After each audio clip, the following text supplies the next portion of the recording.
we want to always say welcome. It's beautiful to be here. If you're from Jamaica, you say Wagwan.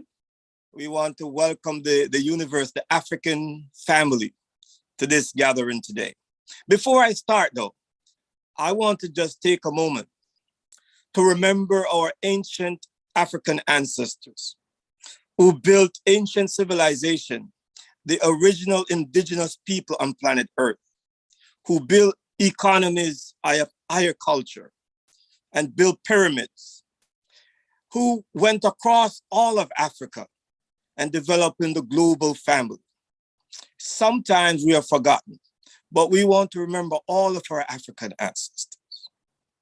And we'll take a moment of silence to also remember all the wars that is taking our communities' lives, whether in the US of A, Canada, Africa, in Yemen, Middle East.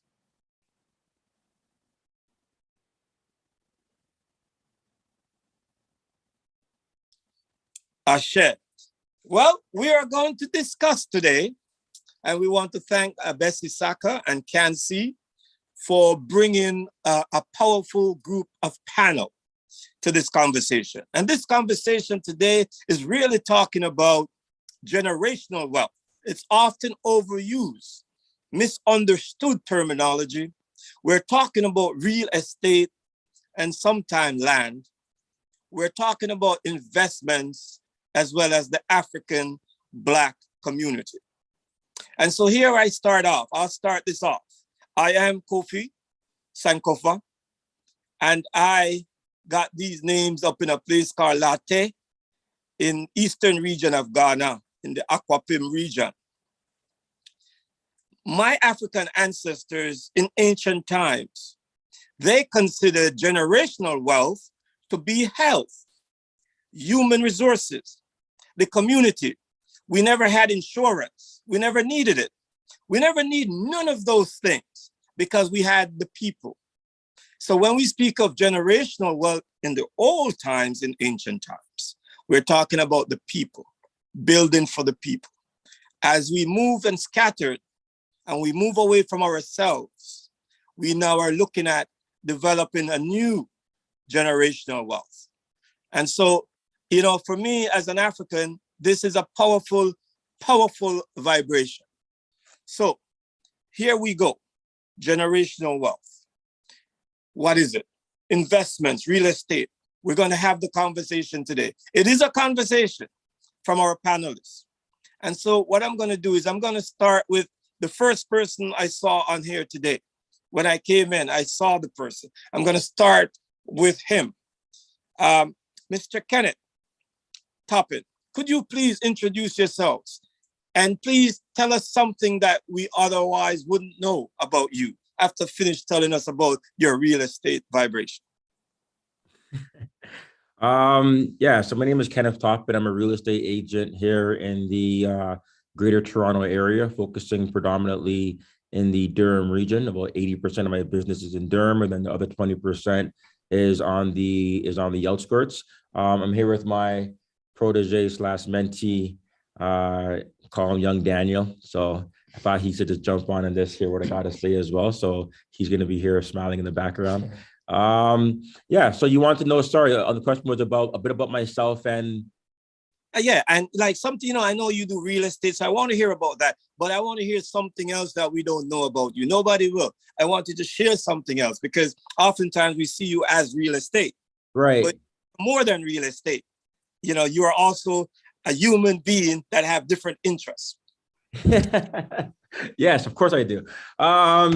You know what? Yeah. So I think one of the big things that people may not know about me is like the whole giving back piece, right? So mentorship is a massive thing, right? And trying to lead people through a similar path that I went through, if they were capable, right? Which is kind of testimony to me having someone here today. So I think that as we grow and we become successful in our industries, I think it's super important that we look back to the youth and really kind of inspire them to do similar things if they're capable. So I have a massive mentorship kind of program here at RE/MAX that I do every single every single week I'm mentoring kids in a group.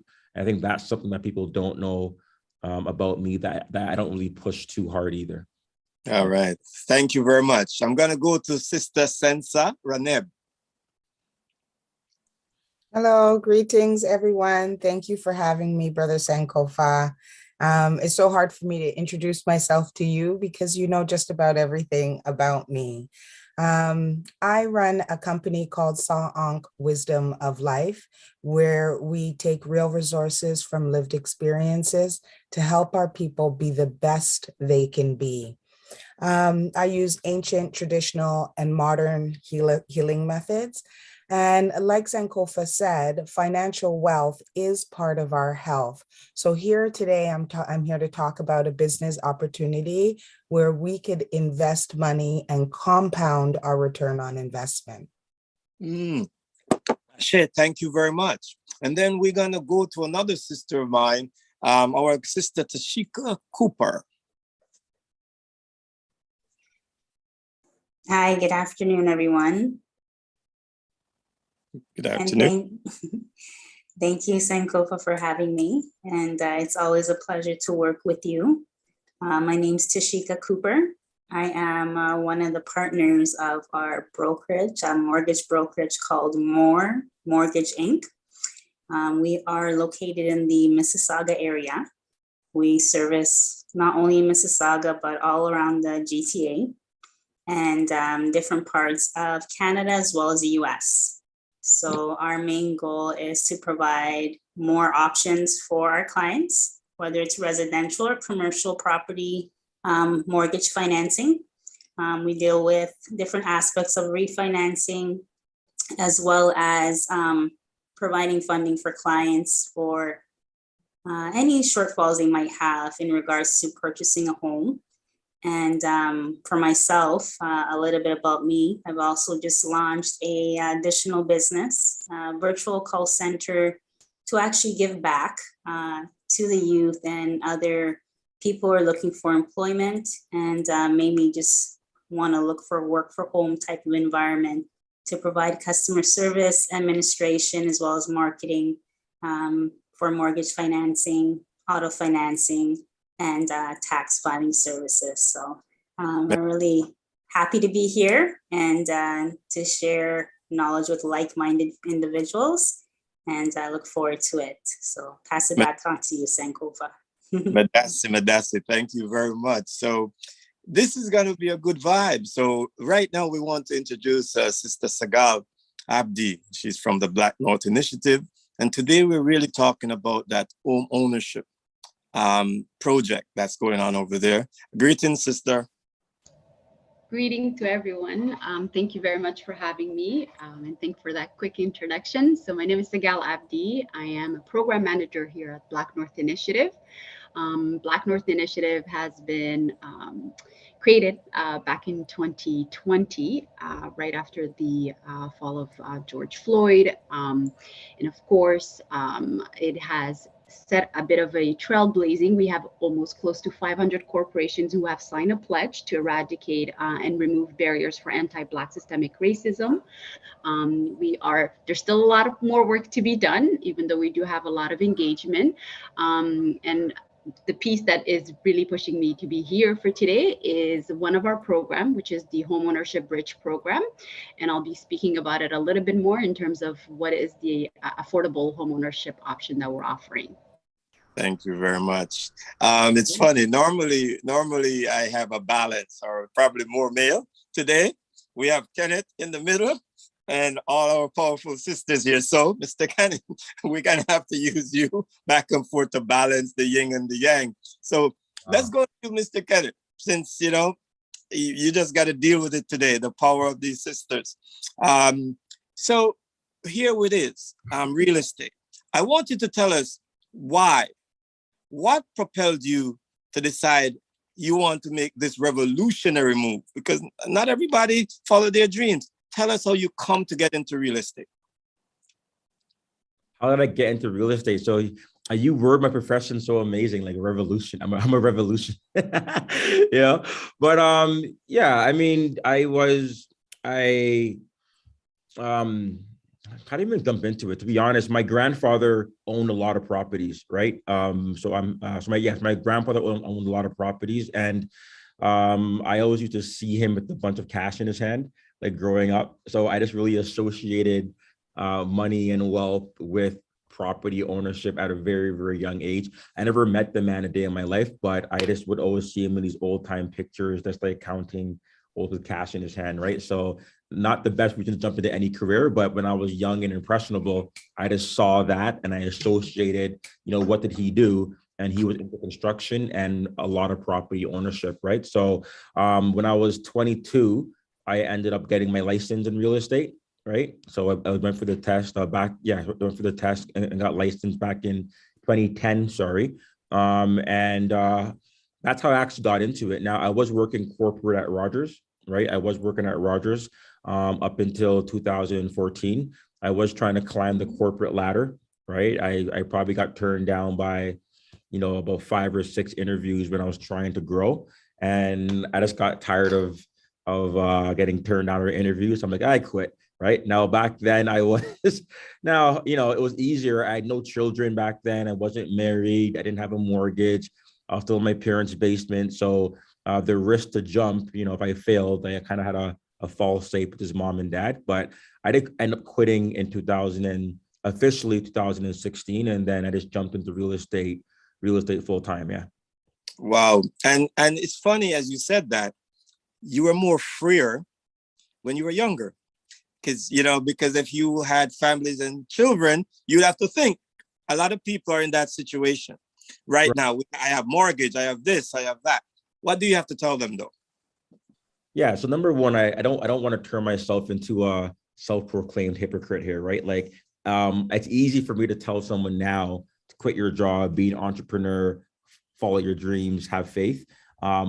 I did it when it was a lot easier. You know what I mean? So number one, I want to make it clear that eventually, if you're going to jump into entrepreneurship, you have to take a leap of faith, right? There's no ifs, ands, ors, or buts. Like every entrepreneur usually, that I know of, right? And most people didn't start into entrepreneurship, spend their maybe 15, 16. At some point in time, they made the decision that I'm going to work for myself. And it does take a leap of faith eventually. I would just say have a system in place, right? There's nothing new under the sun. Anything that you're looking to do, someone has probably done it or something similar. So you don't have to jump into a cold turkey. I would just say have a system, have a game plan before you jump into entrepreneurship. Yeah.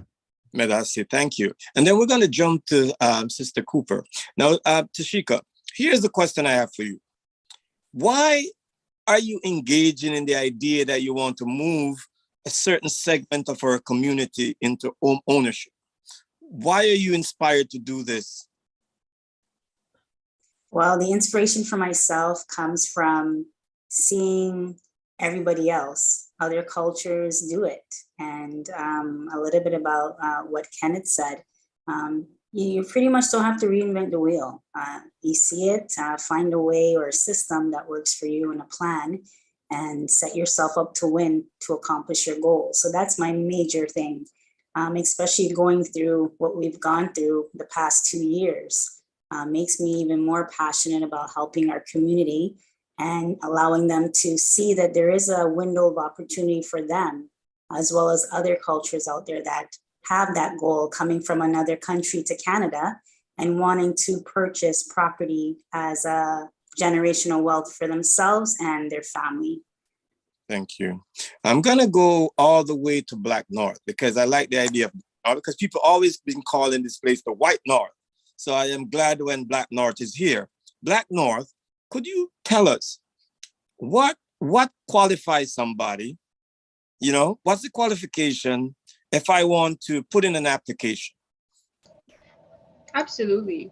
So my apologies, because I assumed that I could provide a little bit of a short presentation for you guys today about the actual program.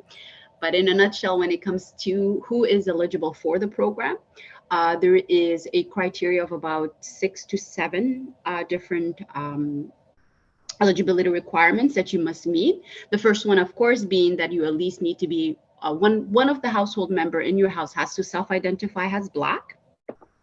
You have to be the parent or legal guardian of at least one child that's under the age of 16. Must be Canadian citizen or permanent resident.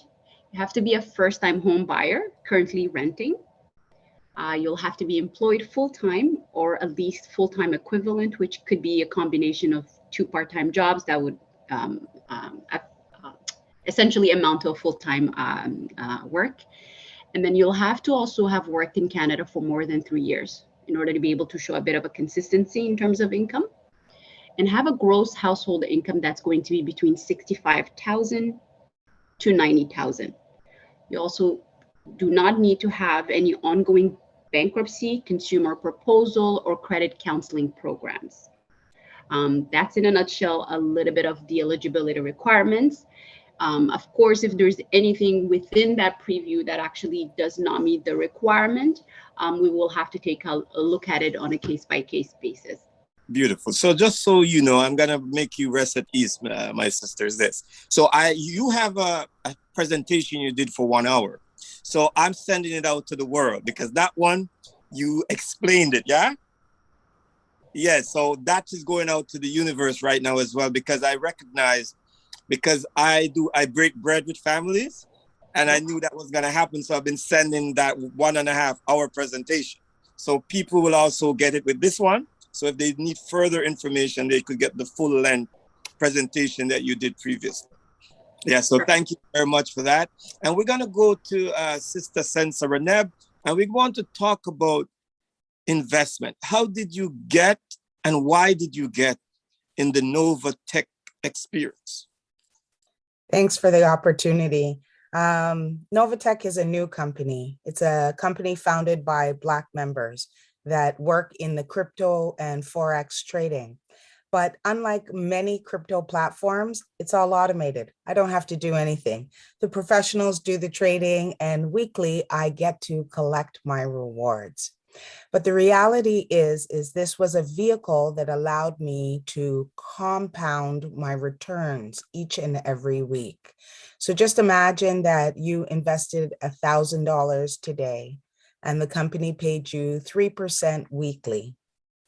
And for 3 years, you left that money there. You didn't add anything to it. You just every month, every week, you put back in your bonus, that compounded money back into the capital. That money could become $100,000 in 3 years, making your life opportunities more open so that maybe we can talk to Kenneth and Tasheka about buying a house. Maybe we'll make sure we qualify for the True North program, but that is the opportunity that I'm offering here.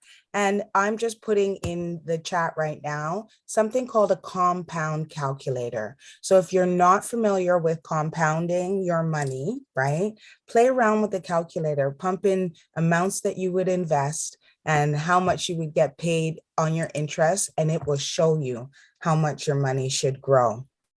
My sister, I wasn't even going to get controversial so early in the session, but I have to push back.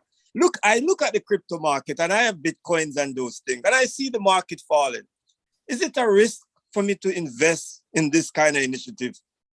Every investment has risk. It is important that we as a Black people take care of our inside of our house before we start investing outside of the house. Make sure that the money that you're investing is money that you can possibly lose, because there's always the potential of things going the opposite way. I would like to say though, during this crypto bubble, Novatech was able to earn even during that hard week where every crypto market was hit, and I still got a return on my investment. Well, at least I went there. Now I'm going to go to Kenneth again. Now, Mr. Kenneth, we're talking about trends here. Let's talk about people buying their first home.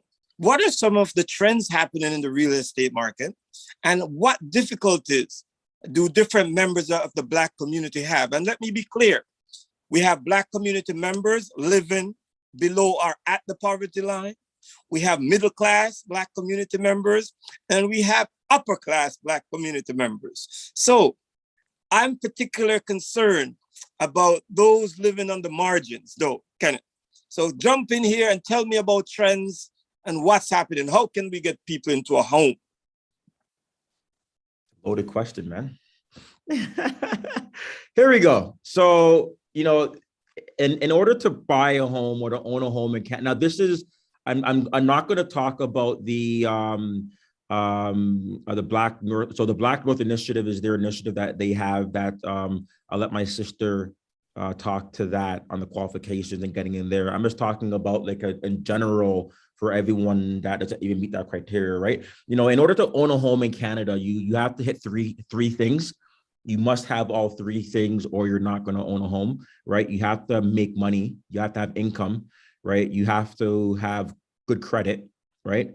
And you have to have a down payment, right? And once you don't have one of those things, you're X'd out of the equation, right? Meaning you can have the best credit in the world and you can have a down payment, but if you don't have a job, you're going to have a hard, you're not going to be able to get a mortgage, right? Or maybe you have, great income and you have, good credit, but you have like zero down payment, right? It's a problem. So you have to mirror all three. Now, one of the challenges that our community has, the biggest one is, I would say, the down payment required. Like they're all challenges, but even if you're making, I know a lot of people in my network are making, let's say, $90,000 a year. So it's even 80 grand a year, right? They have good credit and they have saved up a down payment of say 30,000. But the problem, even with that, and our mortgage broker, Tasheka, can probably contest to this. Our rule of thumb, it says that your income, what you're going to be qualified for, is times 5 your income approximately. So, if you're making, let's say, 80 grand a year, multiply that by 5, you'll be approved for 400,000, right? Now, the problem in Ontario is that, when I was like back in 2010, with the Isaac guys and those, guys, our sister knows Isaac, back in 2010, I bought my first home here and I bought my first home, right? It was only $286,000. It was a 2-bedroom, 2-story, 3-bedroom, 2 full bathrooms upstairs, an ensuite, a backyard, a full basement. It was beautiful. It was an Ajax, right? And that's why a lot of the homeowners that already own a home, you can't even look at the people that don't own a home and say, you should, because we had an unfair advantage. The market didn't times 10 itself, right? Mm-hmm. So the problem that we have now is that, I tell some of the people that I'm with, 80 grand is good pay. That is way above the average. You saved up 40, 50,000 bucks. That's amazing. And you have good credit. The amount of people that I know that feel like, I done the right thing. I went to school, I got my education, I'm making 80 grand. I have good credit. I have my down payment. But then but the mortgage broker comes and tells them, sorry, you're approved for 400 grand. And then you go on the internet and you look for what you can buy for 400,000 bucks. And that's a 0-bedroom condo and you can't find a house like that. That is the problem, is that the value of homes have just skyrocketed so much that even if you're making, and 80 grand is far above the average, right? If someone's making $50,000, that's only giving you 50,000 times that by 5, 250, right? Mm-hmm. So the problem is that because you're living in the GTA, or predominantly people are here because we're living in an economy now, it unfairly makes people feel that, they're doing something wrong. No, the value of homes have just jumped up, because if people took the same income they have today and the same down payment they had today, but they just bought like 10 years ago, 11 years ago, then they'd have no problem. So the value of homes have jumped up. So the real equation here is, what do you do, right? What are your options right now? Income is income, right? The reality is like, I believe we are in a world, and these are the trends, by the way, right? This is what's happening. So I believe we are in a world of dual income. We are in a world now where couples and and having a partner, finding a woman, and or sorry, I don't want to assume anything. Finding a couple, right? A couple. Partner.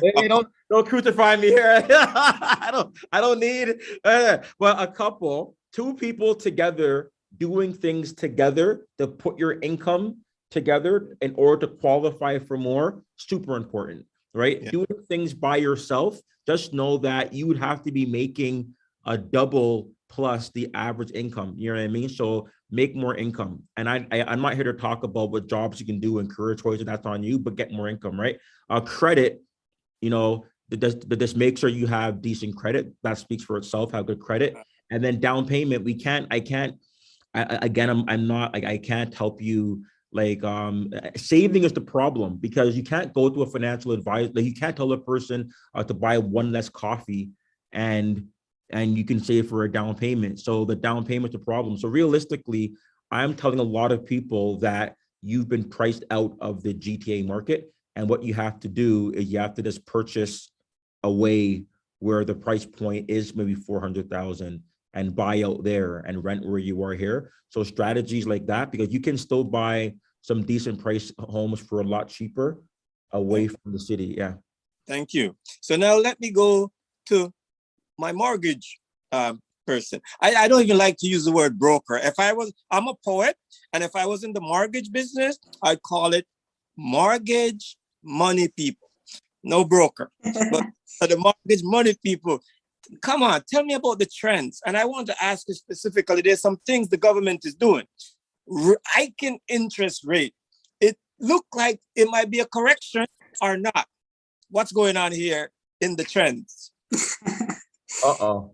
So in regards to the trends, just like Kenneth is saying, there's a lot of people that come to a person like myself, a mortgage specialist, we'll call it, and they're not getting the approved stamp at the banks anymore. The banks have their set requirements that's stipulated through, for example, the 5 major banks, one particular lender. And if you don't meet those requirements, you don't get pre-approved, much less approved.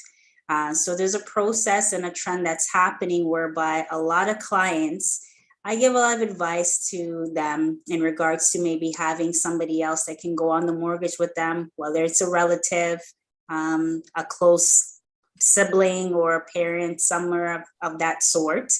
Or a lot of people are, as Kenneth was saying, have multiple incomes, whether it's a singular individual or a couple. A lot of people are becoming entrepreneurs, especially with what's going on today. So they have multiple incomes, whether it's a fixed income at a job, a side hustle that they have, someone that may be doing catering on the side or wherever the case may be. But there are ways to actually get around it. A lot of houses are becoming very high priced. So there's a lot of wiggle room in regards to existing equity in the home. And some people can utilize the existing equity in the home to use it as a staple or an incentive for themselves to qualify where they fall short on their income. For example, a lot of people now are going into being an actual landlord, renting out a part of their home to facilitate and allow themselves to qualify for a rental property in regards to a residential property as well. So these are things that we can use in regards to approving clients and getting them into their home, wherever it is, in the GTA or further out. I see a finger, Kenneth. No, I was gonna let you finish, and I wanted to chime in, write something I forgot to say at the end, but I'll let you finish this. Don't worry. Thank you, I appreciate it. So there's lots of things that can be done in regards to helping with your income, helping with your credit, and as well as down payment. So it is still available and achievable. So I usually work with clients, some of them longer than a 90-day period, a year or so, figure out a game plan for them and get them into their first home as first-time home buyers. So I'm going to go to, because he just wanted to run the thing. So go to Toppin, then I'll come back. Toppin. One more thing. I'm gonna add, I cannot miss saying this. because this is the, I cannot miss saying this to the Afro-Caribbean community. It's fundamentally important, right? One of the trends, you know, the government came out, Canadian government came out and said $10 billion was transferred to kids from their parents, right? $10 billion in order to buy a property. 50% of homeowners got support from their parents.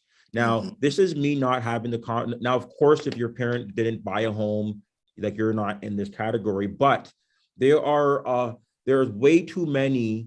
So 50% of homeowners, take that in, got support from their parents, like millennials got support from their parents. Like half of them. Half is a lot of money. Half is a lot of people. So that's not like a small margin, right? So the truth is that our community is looking out at how are people doing things, how are these kids buying properties and whatnot. And the truth is that they're not doing it on their own. Half of them are getting some sort of support. And the support that they're getting is the down payment, right? Because it's too hard to save $200,000 right now.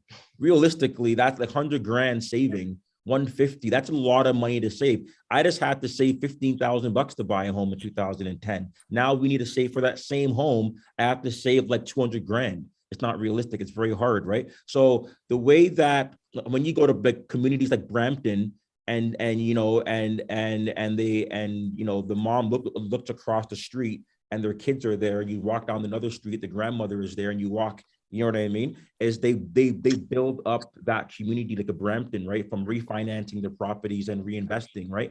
That's how Brampton was built. That's kind of how, not kind of, that's how Vaughan was built, right? That's how Markham was built. That's how Bathurst was built. Like you have the Indian community, you have the Italians, you have the Chinese, the Jews. So the idea is, the way that they're able to continue to do that is because their parents are saying, okay, I bought a home for 100,000. It's worth now 1.2. You know, they're sitting on 900,000 bucks. So they're giving their kid 100 grand, 150, allowing them to go buy a property, right? And then that property now goes up in value as well. So the idea is, I believe that as a community, also one of the trends is that we're not utilizing the equity that we have in our homes to reinvest into our children as well. There's way too much millennials that are walking around looking to buy a home. Their mom and dad have $1 million that they're sitting on.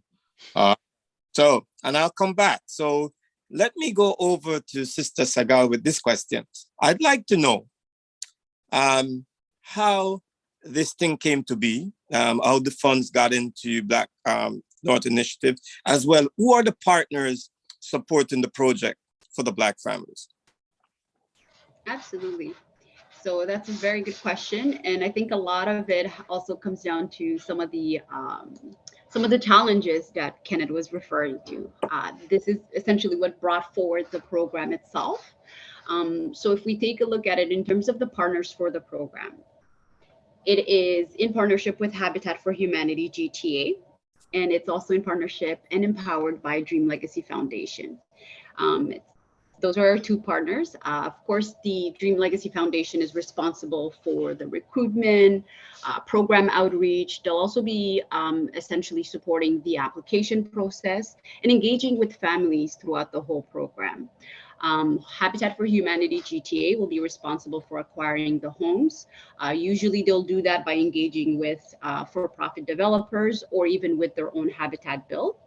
And they'll also be able to support the recruitment process, managing the mortgages, and providing some of the homeownership education workshops.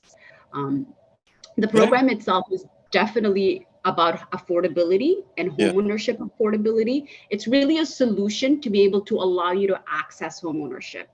So some of the challenges that Kenneth was referring to are things that we have noticed ourselves, and we want to be able to at least allow families to be able to get into that access to that first homeownership by providing a solution where they'll be able to share the equity with the program. And thus the equity that they're sharing with us, we will be able to use those funds to be able to support and assist additional families access the program itself. The funding you're referring to for the program, Sankofa, there was 10 million, of course, that was provided to us by CMHC.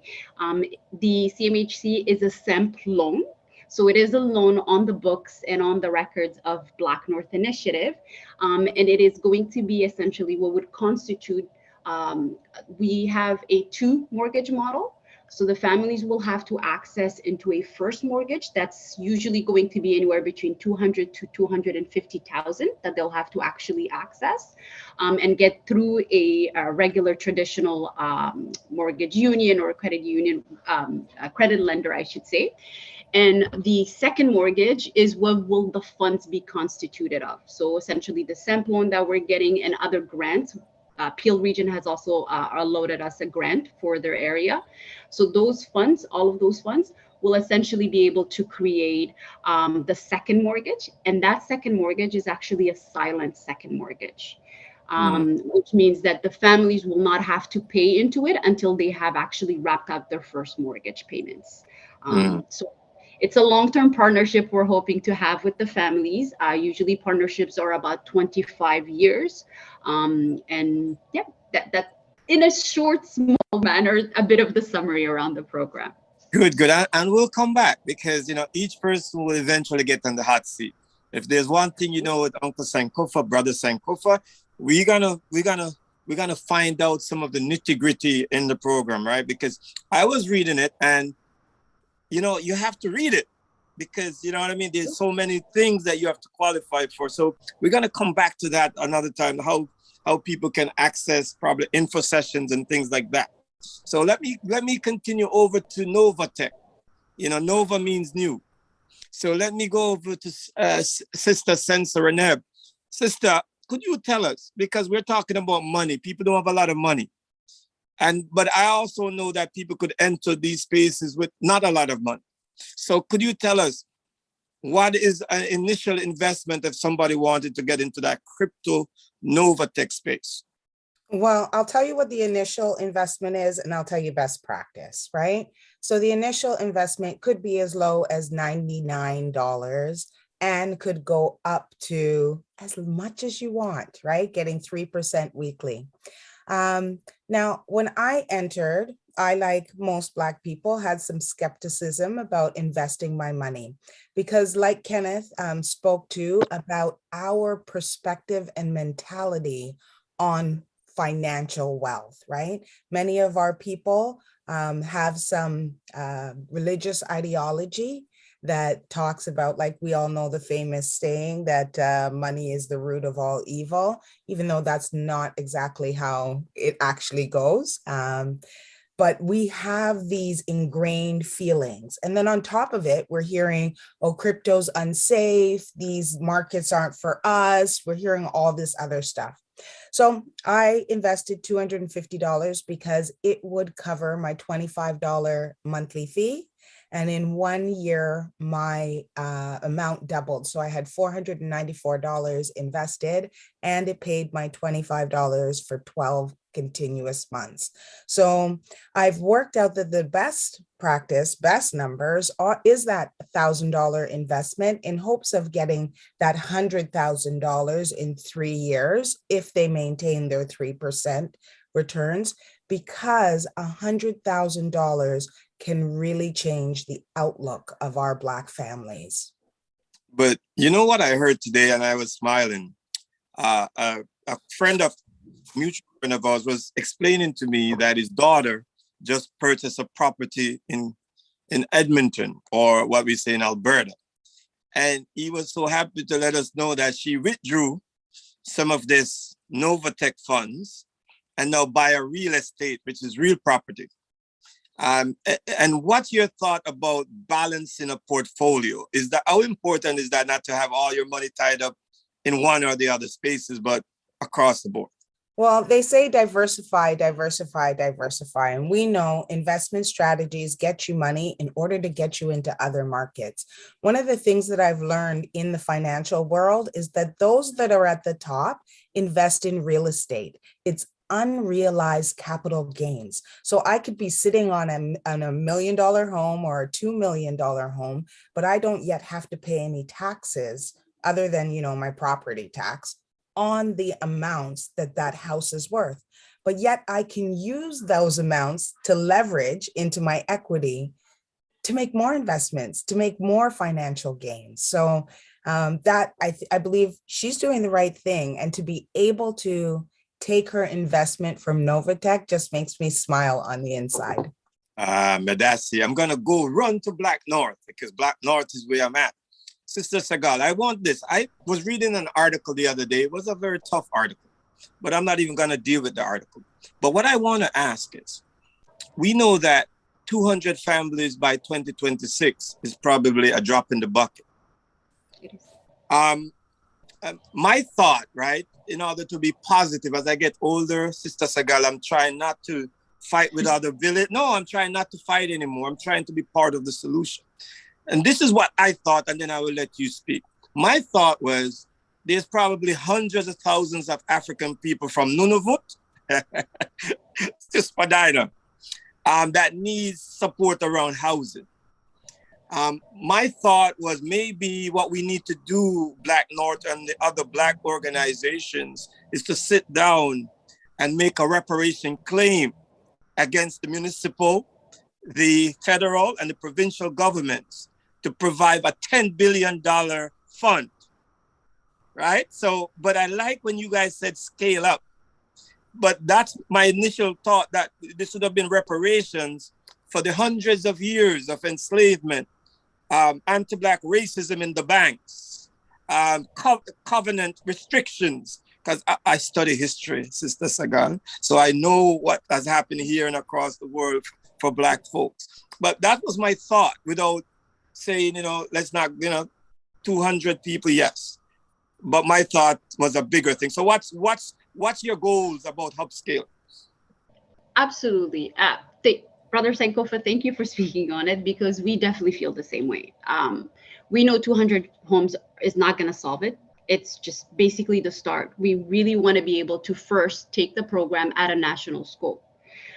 Not only do we want to take the program at a national scope, we also do understand the affordability we're currently speaking about when it comes to the housing inclusion or the homeownership income we're referring to is still also lower than what the average Black household earns. We know that the average Black household stands at about 49,000. We want to be able to reach that affordability gap, so therefore maybe hopefully stretch the affordability component associated with the program. But 200 homes is not cutting it. So every time we speak with anyone, every time we have to actually indicate to someone that they're not qualified for the program, we definitely always ask for them to be also able to advocate as much as we advocate that we need more funding, we need more resources, we need to take this program more than where it's currently sitting. It's the start. We had to start somewhere, and we started with the GTA, which is definitely where we are seeing the major gaps when it comes to the real estate market. So we had to start somewhere, but we are definitely hoping that eventually, if this program first, we show the accessibility of it, the fact that we have 3 different partners, Habitat for Humanity with their massive portfolio of being able to do this for such a long time, along with, of course, a Dream Legacy Foundation, and showing that, hey, a 3-part partnership between 3 different corporations or 3 different organizations have led to a program that can be successful, then we can scale it up and certainly engage and get more fundings from the government to be able to support additional homes. The funding we got was a loan. I'm hoping that the next time we get a funding, it's a grant. It doesn't have to be repayable to anyone. It actually has to be something that we will be able to actually secure funding for the families without having to attach that component of a loan associated with it. So you're speaking to the choir, you're preaching to the choir. We are definitely in alignment with that. We know it's not what we are, it's not actually the scalability that we're hoping for, but it is definitely the start. We have to start somewhere, and this is where we're starting. We can't wait to actually house that first household, so we can actually show, hey, this is a family, this is who you've helped, and then eventually be able to continue down that path. Thank you. So I had said that the children could be on, so if they're going to interject themselves, I need to know their name. So please introduce the children. Who are they? What's their name? They're not currently in this room. You can hear them from the other room. But, absolutely. So my son's name is Mohammed. And my daughter's name is Selma. It's Mohammed. I hear Mohammed. Tell Mohammed he better be quiet, else Uncle Sankofa will come there. Huh? Okay, Thank you. sounds good. I'll make sure to So let him know. I'm going to go to Mr. Toppin. Mr. Toppin, we have hundreds of Black real estate. Like Black real estate is like lawyers. There's just a lot of them. I see you working with developers, mortgagers. Do you think, Mr. Toppin, that these groups can come together and work with Black North Initiative and work with as a collective group to then develop a more holistic and robust African global housing strategy across Canada, sir?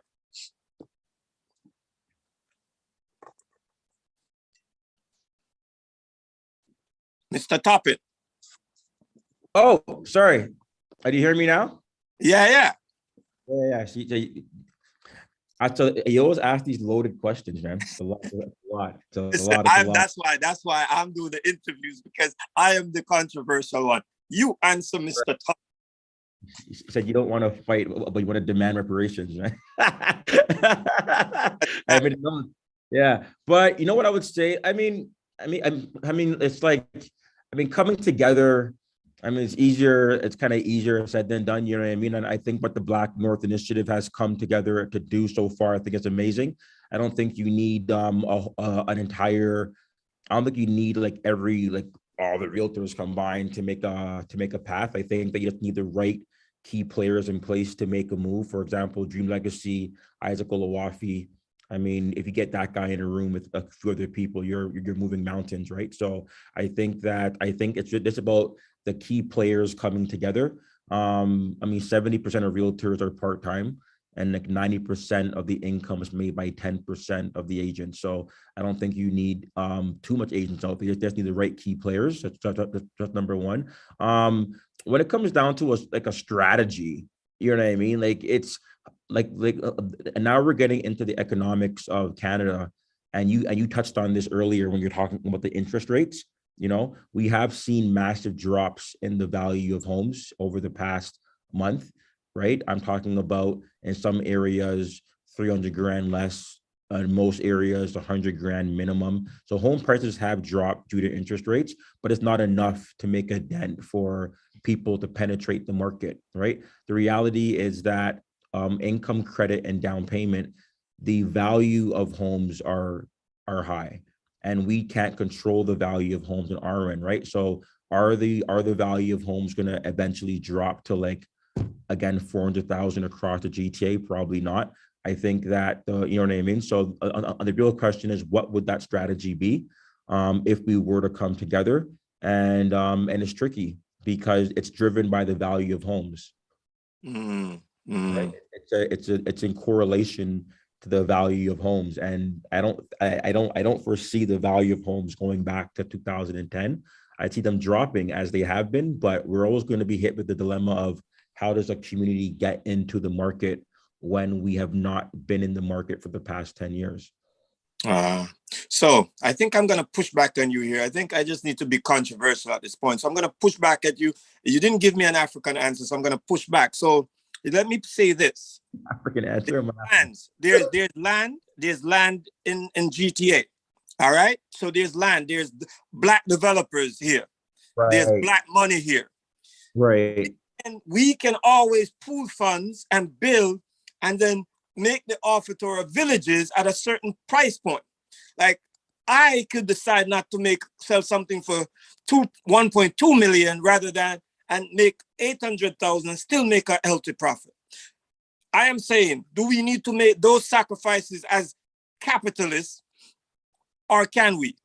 Well, here we go, right? I think so here's the reality, right? There are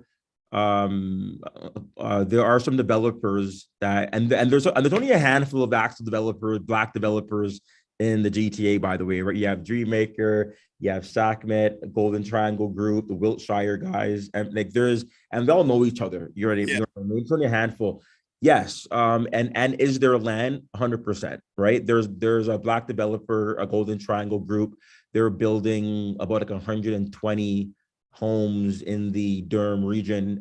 You're probably on that webinar. right? Coming up, right? So they are out there, they are buying land, but the big but is that, you know, if they're buying the land for a certain amount of money, it's still going to boil back down. So I'm going to push back on you, right?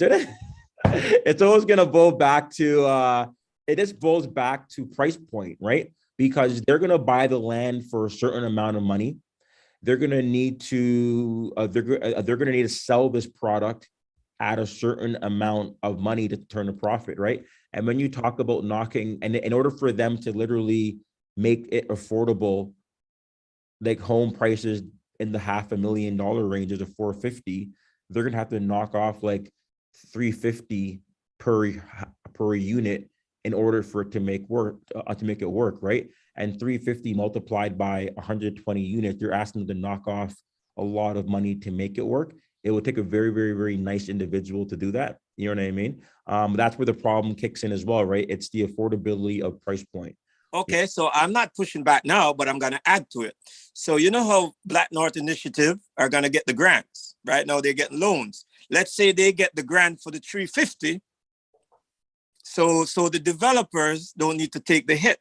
So this is why I need you guys to have a serious conversation, because when we unite, nothing can stop us. So I stopped pushing back. I'm adding to what you said, Mr. Toppin. We topped it off. Now I'm going to go to Ms. Cooper. Ms. Cooper, the government of Ontario, our illustrious premier, our Prime Minister of Ontario just convened a meeting. The federal government was also meeting on real estate affordability.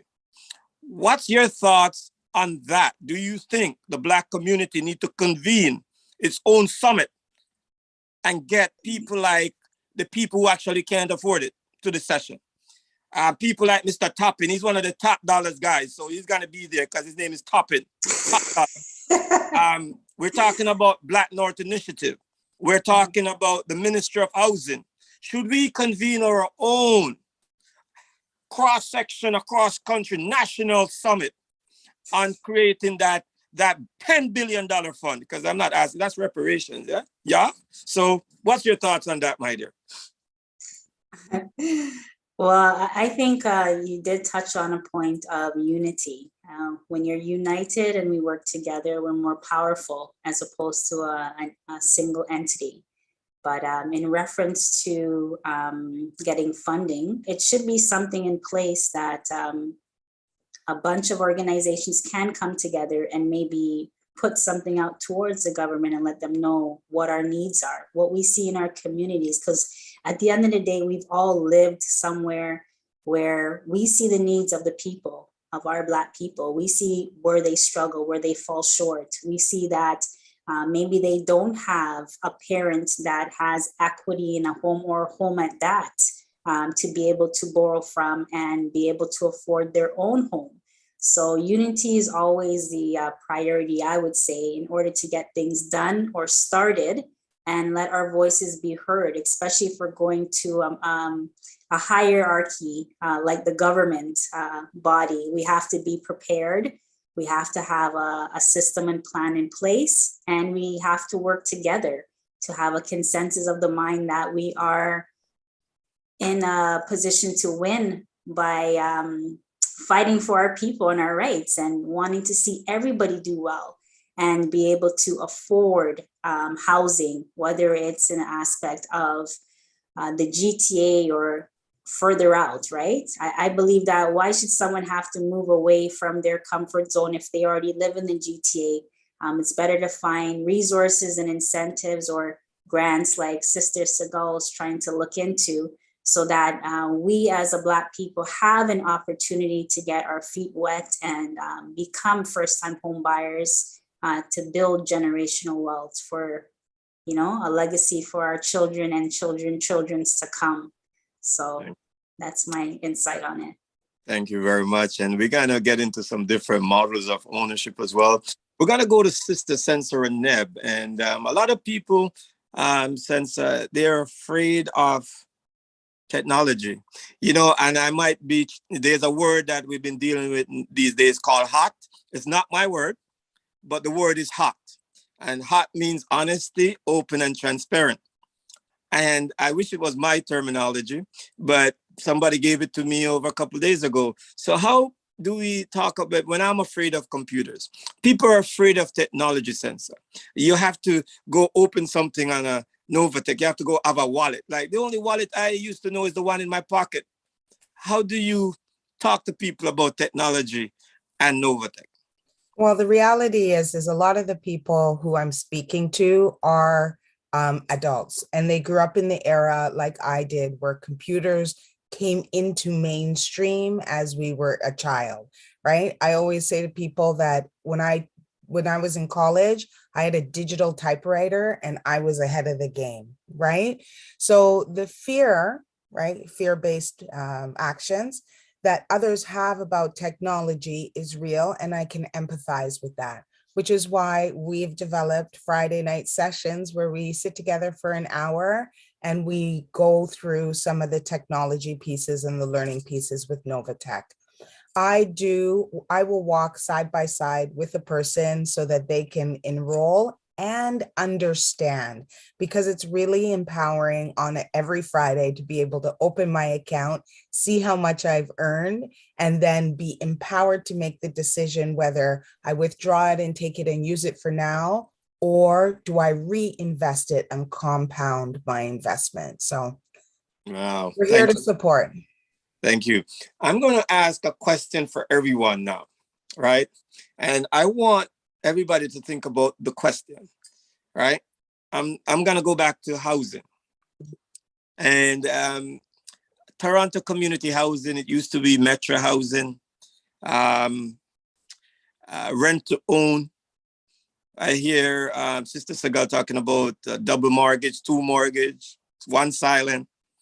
And so what I'm asking specifically with this question is, in terms of community housing, formerly Metro housing, do you think it's time for the government to do renovation and give folks living in those spaces the opportunity to own their property? And let's start with Sister Saga. I mean, I love how you started with me. I am from Ottawa and grew up in an Ottawa housing community myself. So I can maybe speak on that component, because housing community is all the same across the land. Do I believe that the government or any give us the opportunity to be able to actually renovate our spaces, to be able to actually own our spaces? Of course. That's what I would have wished for my mom. That's what I would wish for all the mothers who were living in that community. So of course I would say yes. Politically speaking, tangibly speaking, has a community space, whether or not that would be a feasibility or an opportunity is another question. I know when it comes to the government, there are certain components or certain parts of the land that have to remain affordable. Our own program is one really around affordability, and hence why there's a partnership for 25 years, is that we really want to keep the houses affordable. So it's really not a space for you to be able to build the equity that currently exists in the market.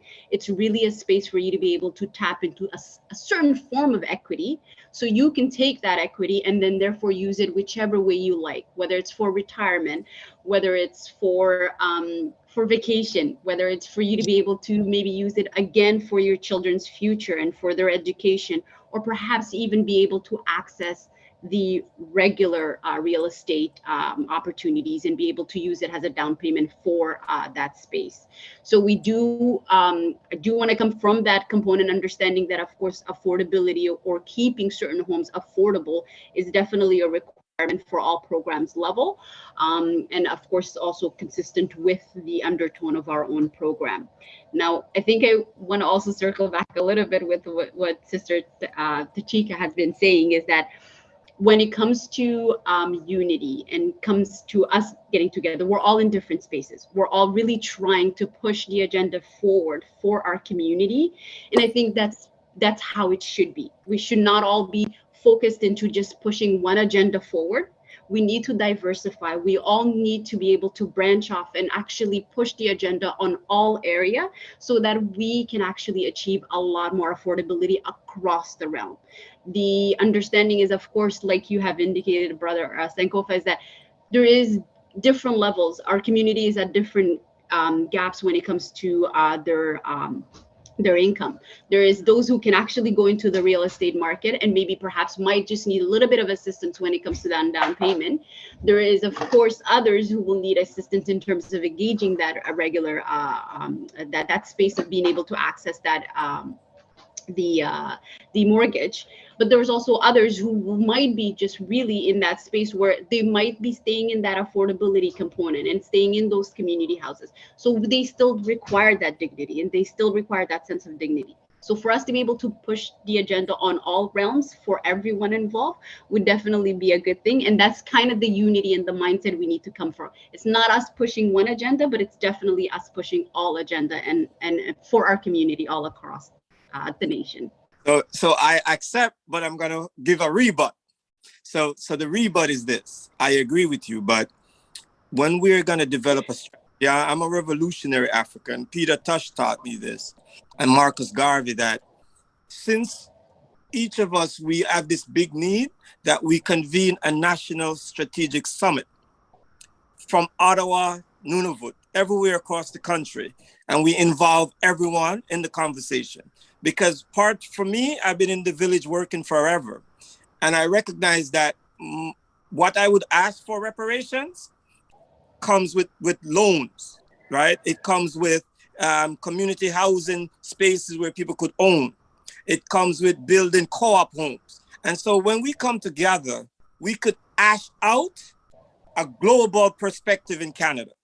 And then we could use this to even go to places like Jamaica, where we're majority Black, but still people are house poor, right? Even where we look the same. So what I'm suggesting is I agree with you that we still got to work in different groups and push, but it'd be a wonderful thing if you could, and I don't care who organizes. I just, as one of the great leader, Khalid Mohammed said, I just want to be in there, in the room, to give an input to say, this is the 10-point strategy of creating affordable home. And by the way, home ownership is a right. Shelter is a human right, just like food, right? And so me working with communities who live on the margins and below the poverty line without a living wage, I have a personal interest. And so that's what I want. So we could do, Sister Sagal, what you want after we convene the strategy. And I love you because you're my sister. So I think we can agree we need a big national summit, and then we could continue to do our local work. Yeah, well, thank you for inviting us to this space, because this is what we need. We need to be able to communicate our all of our agendas, and for us to be able to at least be able to articulate that in a space where we can share and be able to take those lessons and perhaps even be able to push the agenda, each other's agenda even further. Awesome. So definitely, I agree with you on that, Brother Sankofa. Let's go to Kenneth. Toppin is a top dollar man, but here I'm asking him about community housing, rent to own. How do you feel about these strategies to get some people into home ownership, Kenneth? As long as you call me the top dollar. You know, that's my nickname. Yes, 100%. But I know I did grow up, you know, in an area of community housing as well. So 100%. Yeah, at all. I have thoughts for every spectrum. You know what? Like, I mean, when it comes down to, you know, turning the homes that are right now in community housing, transferring them into home ownership, it's a bit tricky. You know, what would the thing be worth? You know what I mean? Like, do we now say there's no mortgage on it and it's worth, you know, 400,000, 300,000? You know, I don't know. So that can be a little bit tricky from a standpoint of home ownership, or them owning it.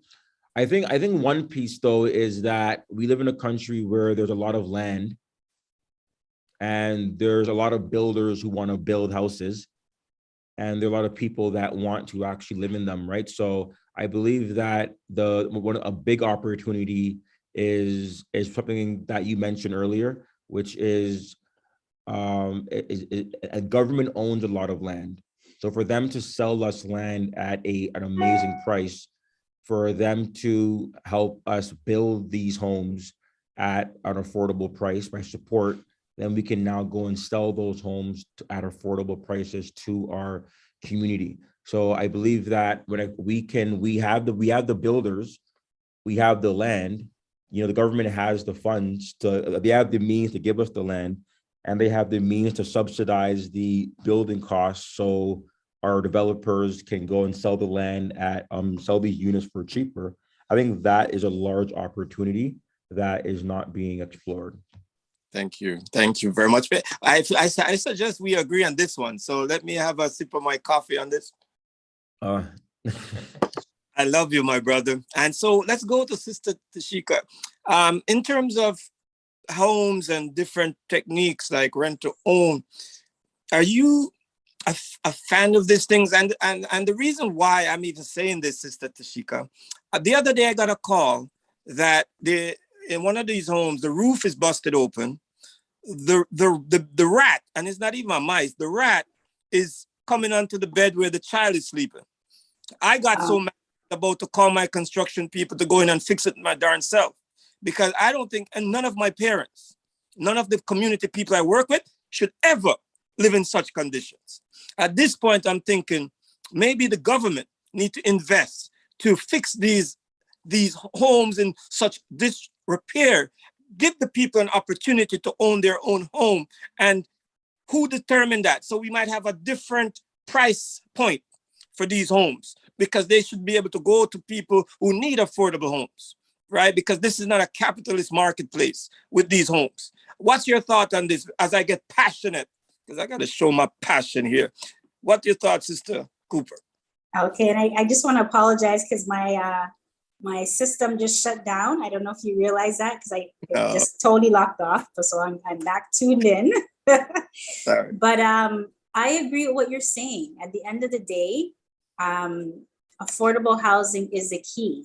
And if you're already living in a community that you're comfortable with, you've been in there for 5, 10, 15, sometimes 20 years, why not give the people an opportunity to own these housing properties at a fractionable price that is more affordable to them? Because if you already have a system in place where it's geared to income, maybe put in a situation where they can possibly be part owners alongside the government, to then, when they are in a position to afford it, they can then take over the ownership of the property altogether.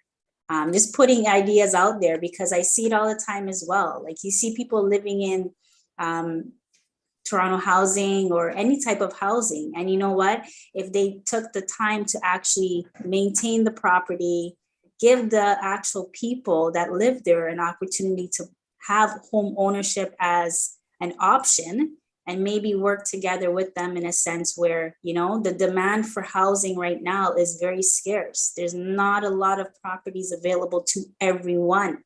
If somebody's already living in housing, give them an opportunity to purchase that home after a certain time frame of living there. I don't know, a 5 to 10 year incentive plan. You've been there 5, 10 years. Do you want to own 3%, 2%, 5% of the property you're living in already? Are you willing to pay a maintenance fee to help maintain the property so that some of the costs can come away from the government, and now put the onus on the people who actually live there? Because at the end of the day, the responsibility shouldn't only be the people that are living there to deal with the breakdown of the property, but also it should be the responsibility of the government to give them an opportunity to own and as well maintain the property if they're planning to live there for years to come, right? And that would be something to encourage people who are in housing to take care of their unit, because now they're owners, they're part owners, and eventually pass it on to a loved one, so it can now build generational wealth, whereas they don't have to look about moving, or they don't have to look about finding properties elsewhere that they might not want to live. Some people don't want to go all the way to Timbuktu and far up north, or all the way to Ajax, or wherever the case may be. They're comfortable where they are. So why not help them maintain it? I would say, for one, give them an opportunity to own it. And if they can't own it in full, be a partner with that particular resident who lives there already for 5+ years and onwards. So that might be something to look into. The only pushback I'll give you from your statement now, most controversial thing is I want to go to Timbuktu. So don't be like, don't throw Timbuktu. That's okay. I'm just saying, just for an example, you know. I want to go because that's where the great University of Sankore, one of the first university is. I'm just pulling your leg because I know. But you know what I mean? Like you have people that live in an area for so long. And sometimes it's not their fault. You know, they were given an opportunity to be in housing and they're comfortable where they are. They have children, their children don't want to start a new school, make new friends. They have friends where they are. So allow that community to build together. Thank you. Maybe pool in funds where they can help ones that fall short of the income that they don't already have.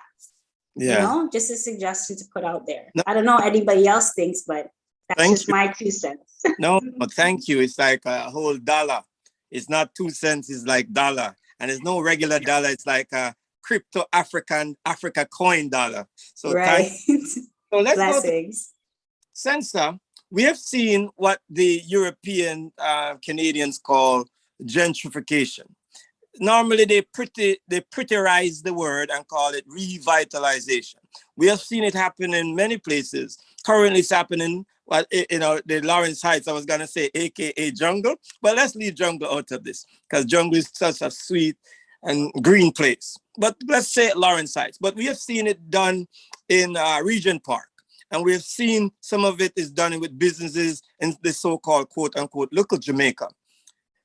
The issue is this. So we see they can come in and make these homes, price the people living there out of them while promising them that they can come back. And most 50% of those people never came back. What's your thought on making these homes renovated, done up, and let the people own where they live so they will have pride and ownership? Well, I like Takesha think that we need to do something. We need to figure out what is the plan, what is the parameters, what are the eligibility requirements. I like Sagal also know that there's some legality and legislation that we're gonna have to dance and hop and skip around in order to get something like this done. I also grew up in Ontario housing as well as co-op housing, and both situations weren't positive, I would say, but it doesn't make me stop dreaming that it can work, right? I'm happy to report that I've been sitting in on sessions where Black developers are looking to develop places in Little Jamaica, as they say, where Black people were taking their money and investing on the gentrification. One of the things that we do have to realize is if this gentrification is going to happen, how do we play a part so that it benefits us and our people, right? Is that securing some affordable housing within those units? Is that investing and participating within the investment strategy? Is that writing to our MPPs to say that this is not the place for this strategy right here? But I think that each and every time it has to be an individual strategy for the area, for the current time, for the current government. Thank you. We will give you some snaps on that one. It's like you just round up all the things and put it succinctly. All right, let's go back to Kenneth. I'm going to run back to Kenneth. Kenneth, I have some money. I have a house. We got some equity. You know, you sound like you're vexed when equity is in people's house for long term.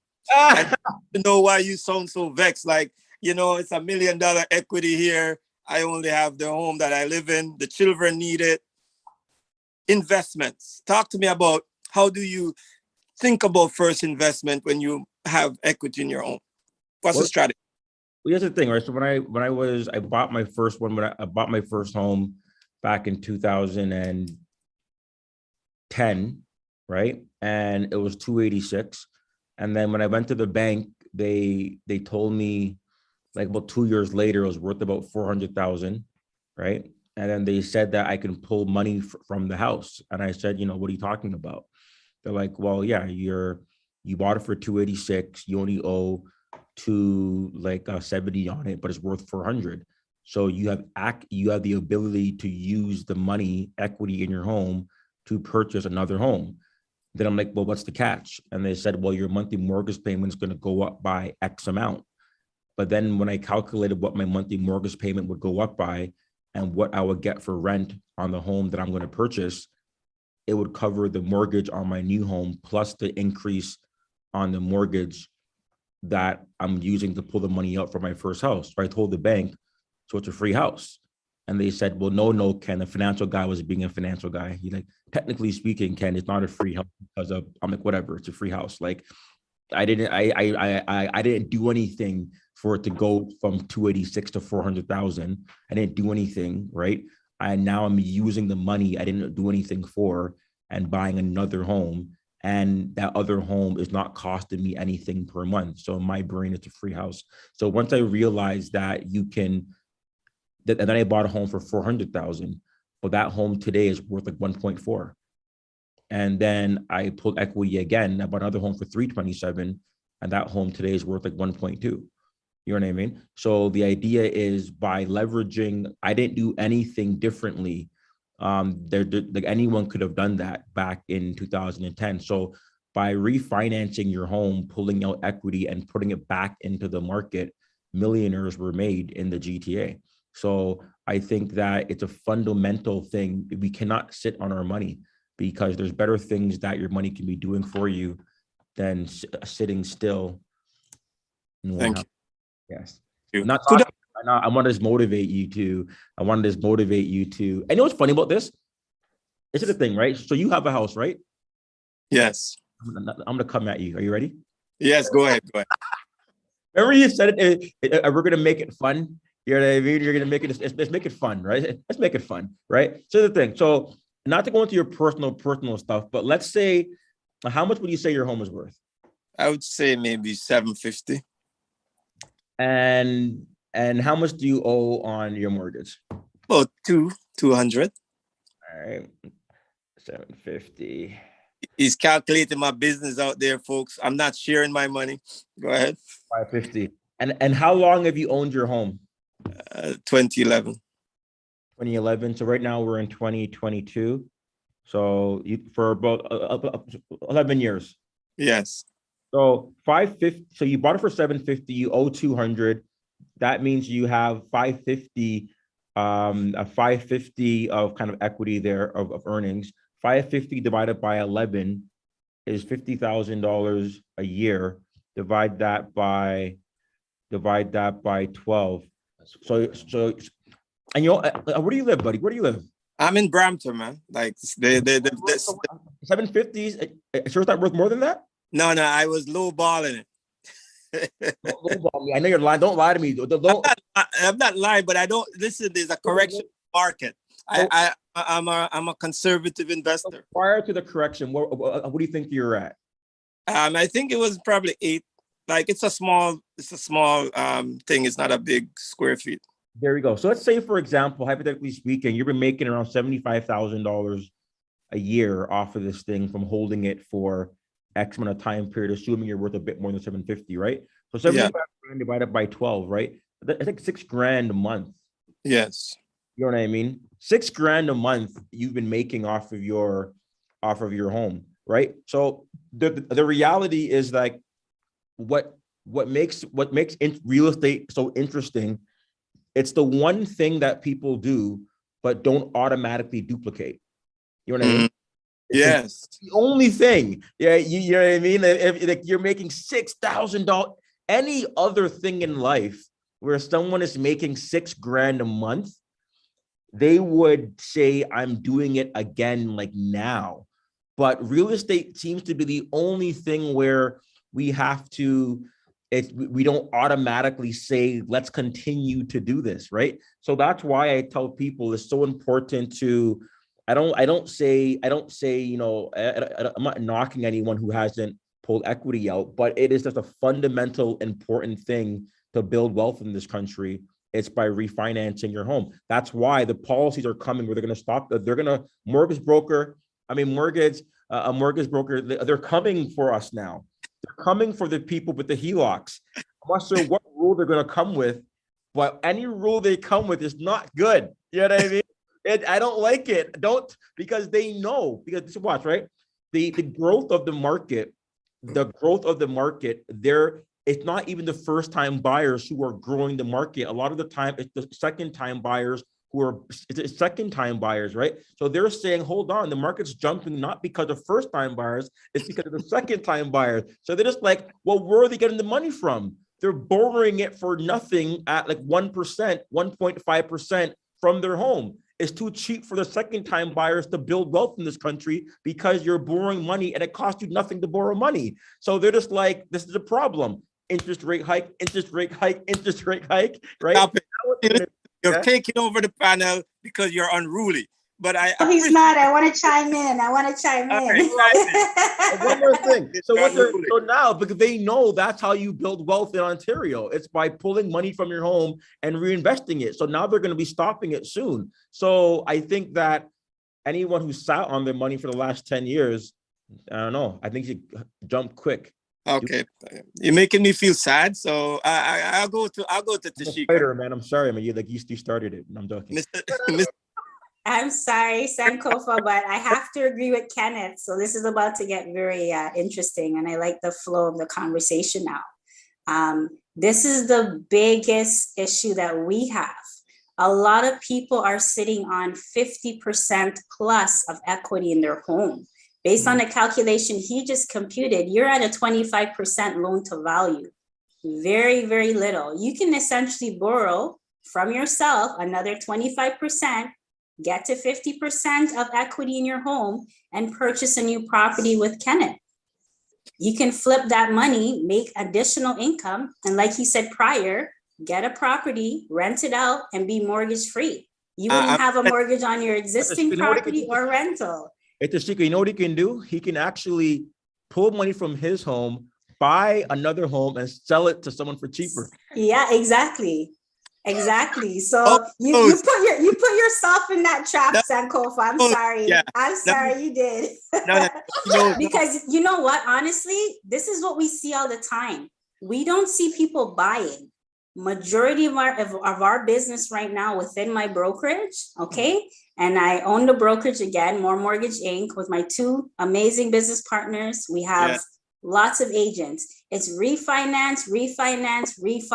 That's the biggest market right now. It's not purchases. People are afraid because interest rates are going up.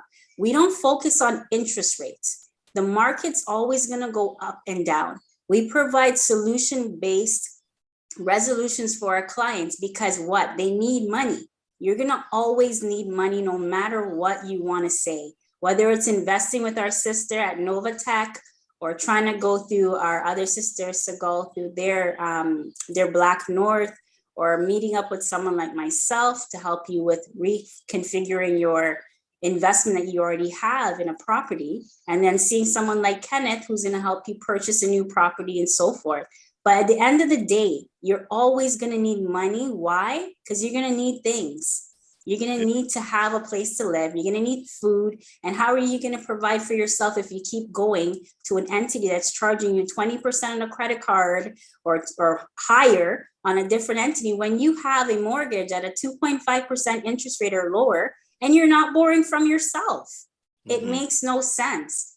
Pull back into your own. You have a property, borrow from yourself, pay yourself back when you're ready, and have one payment, maybe sometimes none, if you decide to buy an additional property to allow yourself to be completely mortgage free every month. So that's powerful. I'm glad you use me as an example, but I'm revolutionary. So I'm usually ahead of the curve. So that's why I'm bringing out reparation conversation. Yes. Because when we begin to build and own, we then price the market. So, but what Kenneth doesn't know, I'm glad he said it because he's going to be part of this collaboration.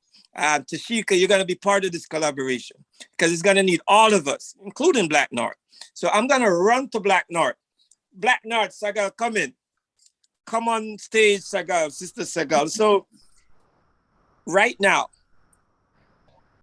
how can somebody contact you if they're like, I wonder if I qualify.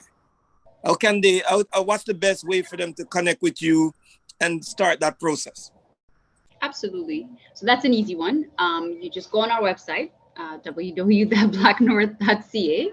We do have a programs page, and that's basically going to be the start of your you'll be able to see some of the information, and there is an apply button from there, and then that actually gets you connected to our partner, Dream Legacy Foundation, routes you to their website. And from there, when it comes to them, thank you, Sister Sensa, I see you in action. And then from there, what they'll do is they through the DLF website, you go through a little bit of a pre-screening questionnaires that you complete, where you'll be able to answer some of the eligibility requirement question.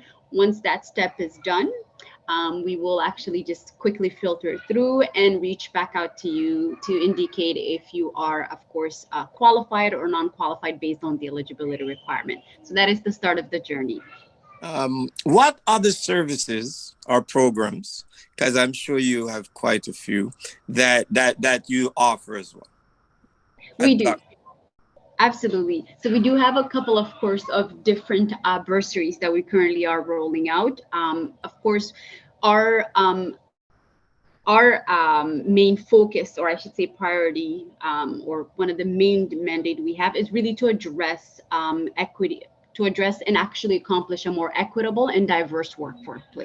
Because we do have about 500 corporations who have signed up the pledge, we want to be able to actually address and have our community be in those spaces and to be actually able to access those job opportunities.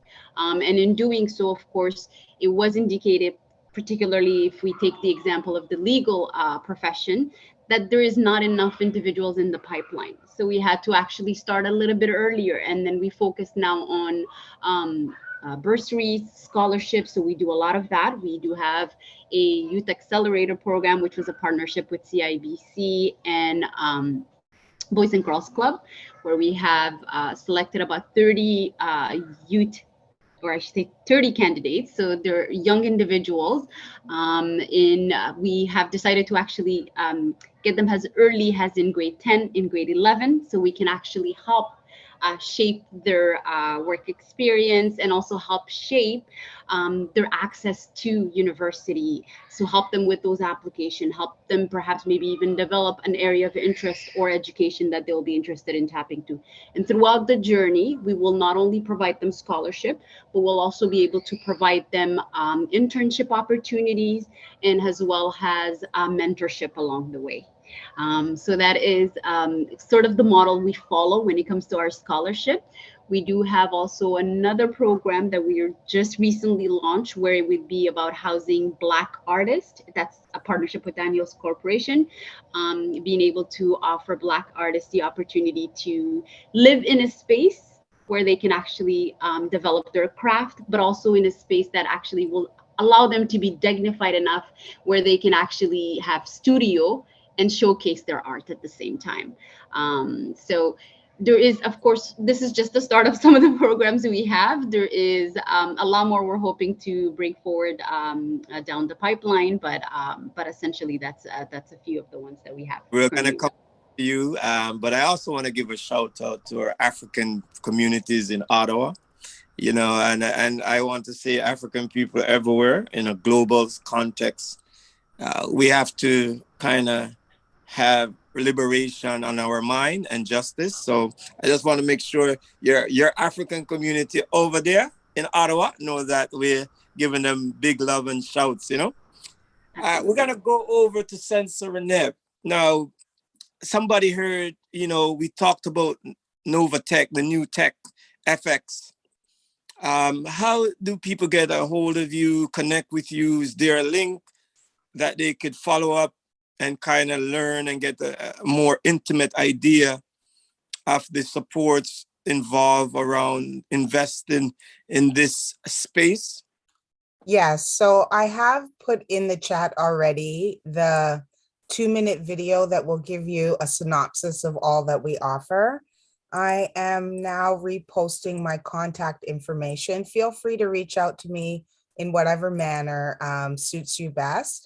but I am also going to add for those people who are eager beavers and are ready to earn, I'm going to add my enrollment link into the chat.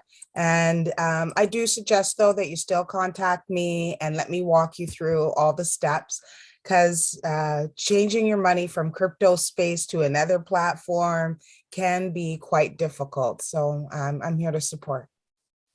Thank you, Madasi. And then we'll come back with one more question after this. And let's go to our brother Kenneth. If somebody wants to get a hold of you because you have powerful strategies, and also tell us why you have built a team, because I keep looking beside your name. I'm like, is Kenneth broker? Right? You know, even though I don't like the name broker because it symbolizes broke, and I know you got lots, top dollar, man. But like, why are you building a team and I don't even see that beside your name? Why that's so important to you, Kenneth? And give us some more info to get a hold of you. Well, you know what, like it's the reality is that you're stronger with more people around you, right? So I'm all about scalability, right? I'm all about doing, you know, X amount of business 1 year, next year, like a growth mindset.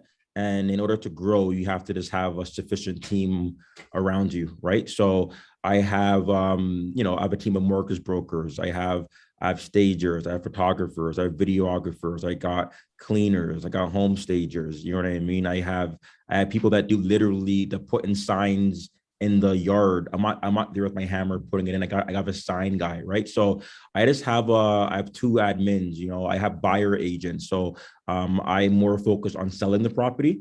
And then, like, for example, I sold like 7 homes in March, right? I can't help, and they all want to buy a property, right? So Saturday morning comes around and it's like, you know, I cannot be in Brampton, Bowmanville, Toronto all in a Saturday morning. So I saw myself giving bad customer service, because I would say, let's go Saturday at 8 o'clock, or let's go Sunday instead. Let's go Monday. And it was like, no, Ken, I want to go Saturday, you know? So I had to build a team out so that I can service everyone. I have people that want to go to Peterborough sometimes in Niagara. So I have a team. That's why I actually do have the team there, just so I can just grow a bit better. And the women on my team are great light bulbs, shining the light in darkness when I'm doing nonsense. So it's a good radar, a good radar I have as well. And what was the other question? So why I built a team, and then, you know, I just wanted to know, like, how can we get to you? Because people are thinking they want their first home. People are thinking they might want to invest. How is the best way for them to get a hold of you? Yep, perfect. So I'm going to update a link. I do everything from a calendar link, not because I want to, it's not because I want to be like challenging, but because I'm married and I have 2 children and I have to try to balance my schedule as well, right? I pre-populate all my availability a week in advance. And then I have a calendar link that I'll share now. And it's a strategy session, right? So I have several properties myself all across the GTA. And I think that many times we just have to sit down and have a strategy call. So I have a link I'll share right now. There you go. I just shared it. So if you want to just click it, book a time, and then it'll automatically send you a Zoom link, right? And that link will just pretty much get me on a one-on-one, pick whatever time works for you. I purposely have Thursdays off, Sundays off, Saturday after 12. So the idea though is pick any time in there, and that will work. And there's actually one other link that I want to share, right? This is a link where, and it is super helpful. I do believe that whether you're looking to sell your house now or maybe later, I think it's always good to have an idea of the approximate value of your home on a regular basis, right? For example, we did a calculation on equity a while ago. Believe you me, I have asked a couple of people, you know, what the value of your home is, and it was worth like 1.2, but they thought it was worth maybe 700, right? And I'm like, wow, if you would have known your home was worth 1.2, you could have probably pulled equity out and started building wealth a lot quicker. So I do believe that it's really important to always have an understanding of what the value of your home is in general. So I'm going to share this link here as well. It's called Street Match. And if you click that, sign up, it's super easy. every time a home in your community goes up for sale, my team will automatically email you kind of what just sold in your area, only when it's your type of home, and it'll always keep you updated on the value of your home. So that's one link there I have, and the other link I shared, it was my calendar to book an appointment with me. Could you, I want to get your, you're a Jegna, and the African, you're a Jegna, the African name for mentor, because mentor is a Greek name. So I'm going to give you Afrocentric terms. So you're a Jegna. I'd like your Jegni to come beside you. Could you call, he's behind you. Tell him to come sit here. I'm going to put him on the hot seat. Come on, my Jegni. Could you tell me your name again, young man? Yes, my name is Daniel. So, and you don't have to feel threatened. You don't have to feel pressure. I want you to tell me in a few words or less, what have you learned from your Jegna, Mr. Toppin?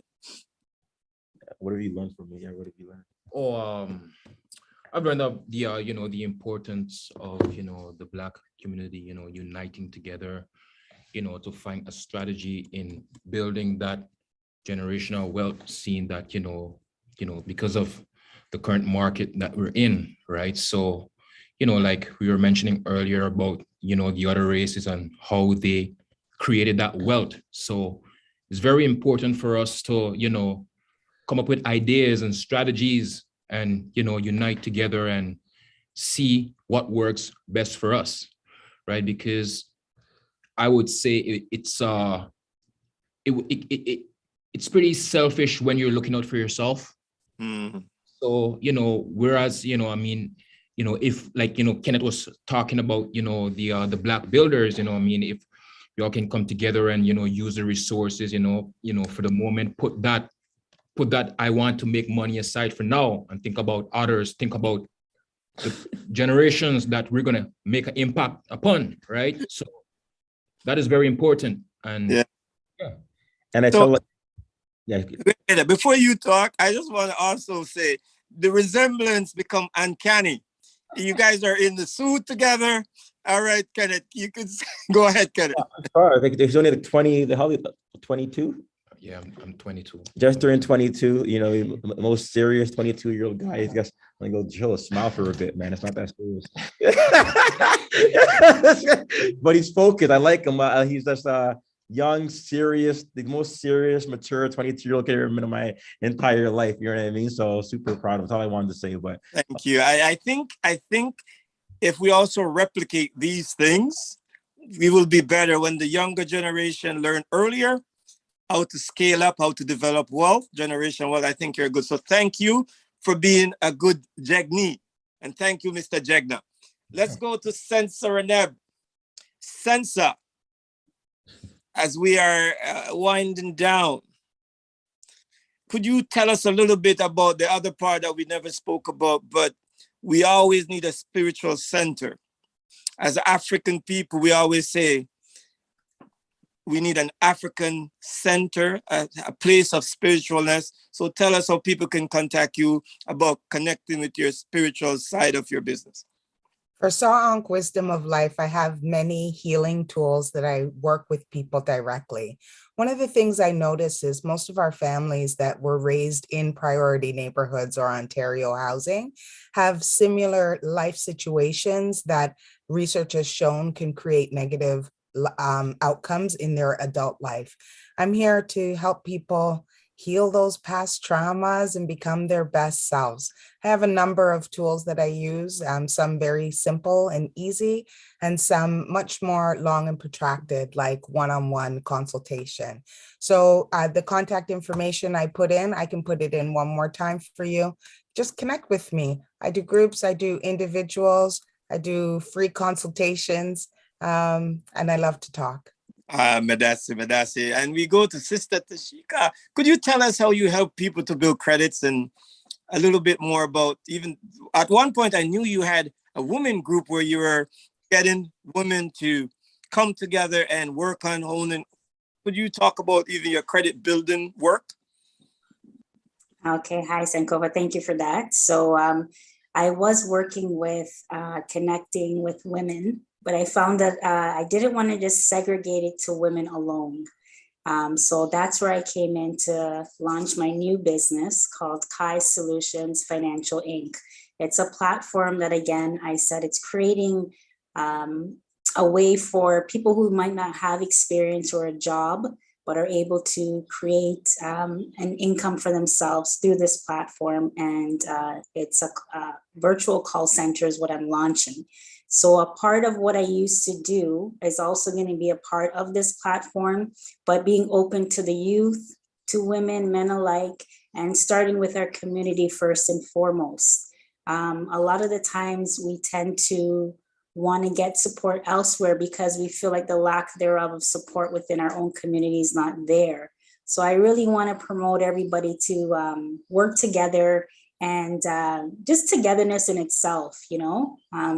Each one teach one, I always say. I got that from my mom. And, you know, it's not good to know certain things like the young man Daniel said, don't keep things to yourself. Teach other people. There's knowledge out there to be shared, and there's things that we can learn from others as well. So for myself, alongside my mortgage business, this is something I'm launching just to give back. And I can be connected. I put my information in the link. My landing page for my mortgage business is there. So you can connect with me on that platform. And yeah, I'm always willing to help. I love to talk as well, but I mostly like to listen, because in listening, you can really draw a lot of information from each person and figure out what the core issue is so that you can provide a solution for their problem. Thank you. Thank you. So I think at this point, I'm going to, folks who are listening, I haven't checked the chat because, you know, I usually focus on the groundation, the groundings. But if you want to unmutify yourself and you have a question that you'd like to put to any of our prestigious panelists. Brother Sankofa, there was a question in the chat earlier. It was somebody who had to leave and they wanted to know if there's a copy of the meeting. So maybe you can tell everybody again how they can see this live show, a recording of it. Yeah, so there is a copy that I will be recording that I'll be sending out to all WhatsApp group, to all spaces. As you know, I am in about a space where there's over 60,000 people at. So I'll be sending out to different groups, support groups, real estate groups, Black investment groups, WhatsApp groups. So hopefully and if not, if they reach out to me, then I will give them a copy, of course. So that's how. Is there anyone else with any direct question that would like to turn the camera on and unmutify? Now is the time.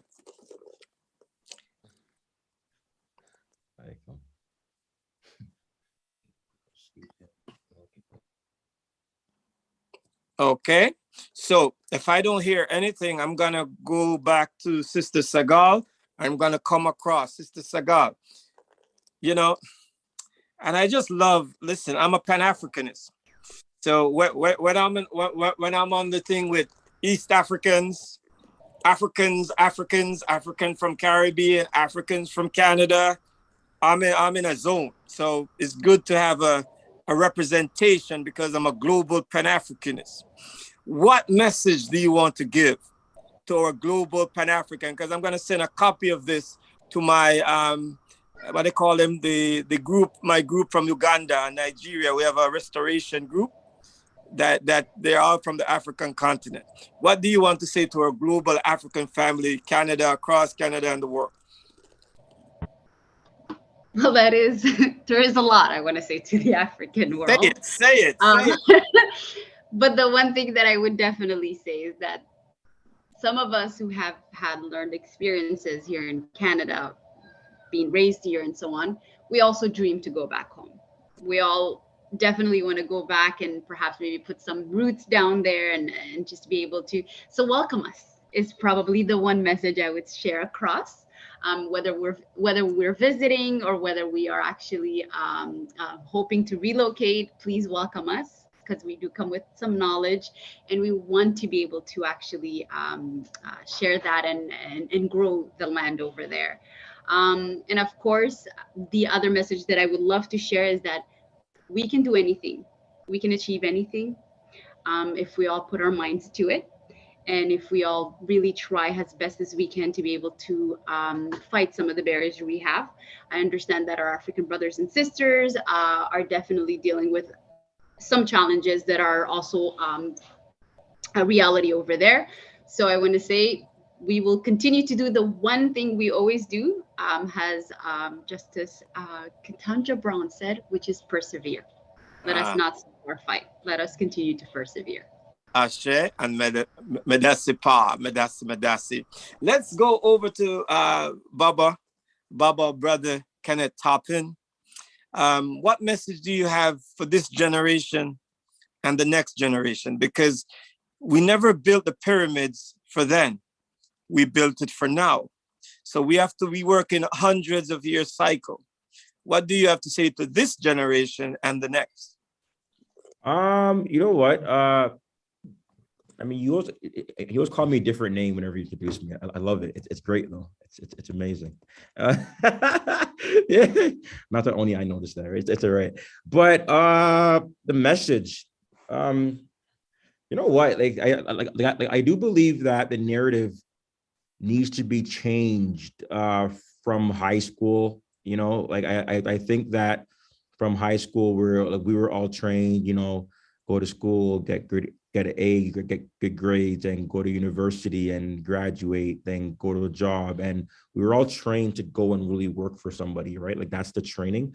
And I think that, you know, at least for me, when I left Rogers, the corporate world, my whole brain was around how do I get to six figures? You know, how do I just make 100 grand? That's when I know I've made it in life. You know what I mean? That you know, you want to get the senior director role, then the manager role, then you just want to climb that ladder to get to six figures. And then it will take you sometimes like you know, 10, 50 years maybe to crack that, right?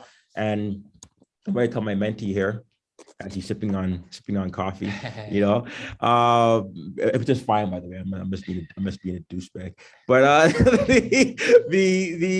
the reality is though, is that is a system. That is a system of training of thought that says you go to school and you work for somebody and you spend your career making 10, 15 years. So one day when someone sees value in you to crack the six figures, and I still feel like we're in that same model today. And I do believe that in order for us or the young kids, I tell anyone else, you have to crack the code of income, credit, and down payment, right? And I believe that the hardest one to crack is a down payment. Down payment is the hardest one, right? And you know what I mean? And then how do you get that down payment? And I'm telling kids, it's not going to be by working at Foot Locker and Walmart and say that's not going to crack it. You got to be creative. You have to hustle. You have to look into entrepreneurship, right? You have to change the narrative of income. You have to start thinking, you know, how do you make more? How do you get residual income? You know what I mean? So I think entrepreneurship is something that I would say people need to think about. I think people need to start thinking about how can you be creative to just start earning more money outside of your 9 to 5 and start really thinking about that, because that's probably the biggest takeaway I would probably say is I would love to get more entrepreneurs, more looking into industries like real estate, becoming a realtor. I have a webinar that's strictly about a career in real estate for youth, right? I think my wife is a mortgage agent, not a broker. She's an agent, right? But you know, how do you get into a career of mortgages? Do they even know what a mortgage agent does, right? So there's different career paths, and I would love it if our kids will start thinking about how to get into entrepreneurship, because working, I mean, I know a bunch of people making $90,000 a year that can't afford a home. So that's what I would say. Yeah. So since you have the Jegni or mentee, what do you have to tell your age group? I don't know what you guys are called anymore. Some they call you millennials. I don't know. But what do you have to tell the 20-somethings, the early 20-somethings in your age group going forward into the next 100 years? I'm coloring your hair. Yes. So, you know, you gotta surround yourself with, you know, people that you would like to, you know, like where you see yourself going. You want to be around those type of people, you know. another thing is you gotta, question what you know now, because like, my brother in Kenneth says here, right? Your average 9 to 5 in pushing it, right? The type of jobs that we have right now, like you said, a lot of families, they're making 90K a year and they can't even afford a home, right? So it's just like, you got to start thinking outside of the box, right? That idea, that thought of go to school, get a good job, work hard, save to get a good pension, that is an obsolete thing right now. That information has expired. You know what I mean? So it's like, I mean, it's just like, we're in a changing time, a changing era. And like I said, being an entrepreneurship, it's, number one is first a mindset and then the skill set, right? So you need first, like I said, be around the right people, get your mind in the right place first. And then from there, you develop a skill, like for example, real estate, right? You learn the craft, you learn how to, learn how to get a deal, learn how to door knock, learn how to go out there, learn how to talk to people. Get licensed, by the way. Exactly. Right. So. Yes. So and listen, you said it, mindset, then skill set. Yes. So that's what I'm taking from you. And let's go to Sister Tasheka. Sister Tasheka, what's your thought? If you had to say to this generation and the next about the importance of financial literacy, because that should be a course taught from the child is in the womb, to JK and up. What is there a place for this in communities and in the schools systems? That's very true. I have to agree. It is something that should be taught at an early age, even as a young toddler, teaching them how to count and the values of money. I wasn't really taught at an early age about the values of money. And this is something that I'm actually passionate about. So I would say a takeaway or something, a nugget to leave with generations now and to come is to learn about money and learn to be comfortable with money, because that's the key. If you're not comfortable with money, you won't understand how to spend money, how to save money, how to invest money. It'll become a situation where you feel like you need credit in order to survive and then get yourself into a fallen trade of having debt. This North American world we live in, or environment we live in, is all about debt. Debt is good, but if you don't know how to use debt properly and how to acquire debt in a good way, it becomes something that's not good for you. So I would say learn to be comfortable with money, learn to connect with the right people, and be open to learn. We are all students in life, and I believe that we can always learn something new, no matter how young or old we are. So. Thank you, Madasi. And I come over to Sensa, and because Sensa is in the beginning where there's no end, she always have to deal with the toughest of the toughest. Two things I want Sister Sensa to address for the next 1,000 years. First, is money spiritual? And second, as we are bombarded with Buffalo tragedy, George Floyd, our family members here, Jermaine Carby, it could be overwhelming psychologically, whether it's the police shootings, whether it's young 18-year-olds shooting children's. I want you first speak to the next generation, 1,000 years, about the spiritual concept of money. And then how do we cope? Because some days I can't even talk about it. I don't even want to watch the television. I feel like I'm being re-traumatized. I just can't take it. So I'm going to talk about the state of our people and our mental health first. The reality is that we have the ability to choose how we respond to any situation in life. And I repeat that, because some people say, oh, this situation is stressful, or that thing is scary. We have the ability to choose how we respond to any challenge in life. And on top of that, challenges in life are guaranteed. Challenges in life have been designed and ordained to improve your character. So some of these things are things that we need to go through. Why do we have to maintain the peace? When our emotions overwhelm us, we actually drop IQ points. This is scientifically proven. Have you ever heard somebody say, I'm so mad I can't even think? This is showing that our logics and our reasoning go out the door when our emotions take over.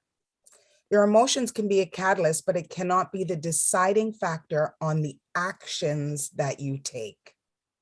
When we remain at peace, we can actually find solutions. When we remain at peace, we can actually build to unify our community. When we remain at peace, we can honor our ancestors and the work of those who came before us.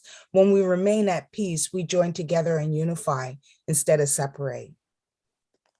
And it's hard to say, well, how do you remain at peace while you're physically viewing your brother and sister being shot dead as a hate crime?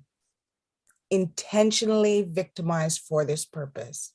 And this is when unity really, really matters. You need to come together with those who lift you up. You need to come together with those who you can vent with and then leave it there. Those that will allow you to vent for a portion of time and then start solution building with you. There are some key things that we have to be careful of in this time of, I call it trauma porn, where we are seeing our own people being traumatized over and over again. There are some key markers to know if this is a situation where you need somebody else, somebody who's a professional to help support you and reattain your peace.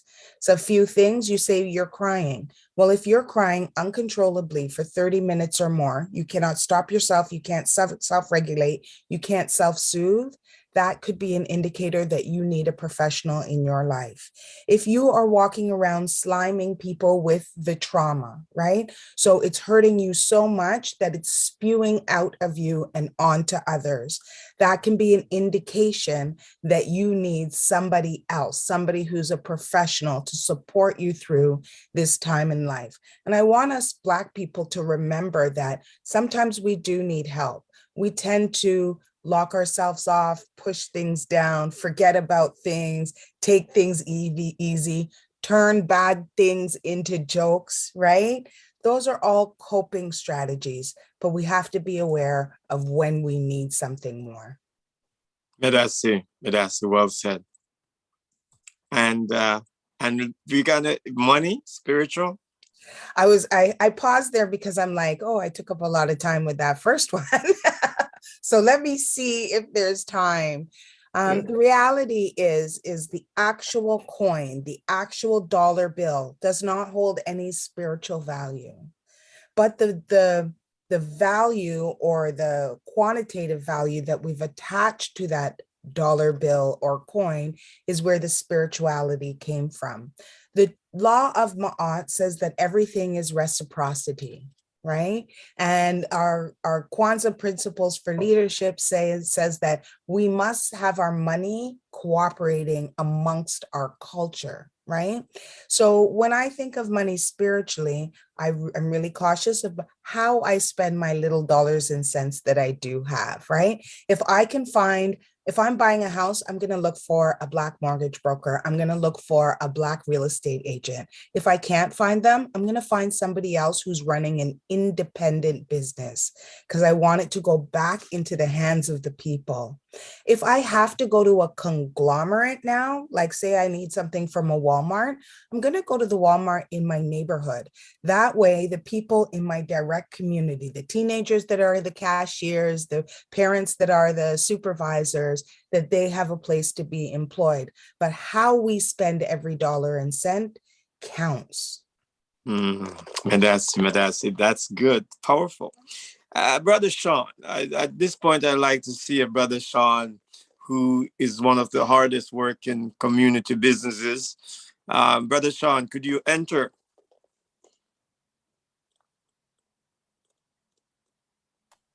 Yes, sir. It is good. We went on the journey, my brother. So You now certainly did. I need you to enter at this point and just let us know a little bit about the bookstore where you reside and just information of what's going on there, what you sell over there. Okay, so I am at Knowledge Bookstore. A Knowledge Bookstore is an African-centered bookstore, which means we carry books written by African people. And when I say African people, some people will say Black, whatever you want to put the label as, but African people, African writers are written about African culture and African people, right? So we have a huge focus on books for the children because that is very important. And as an avid reader myself, and I've always been, I believe it's very important to develop the habit of reading in children at an early age, especially boys, right, at an early age, so that they have that habit that will carry you in life, right?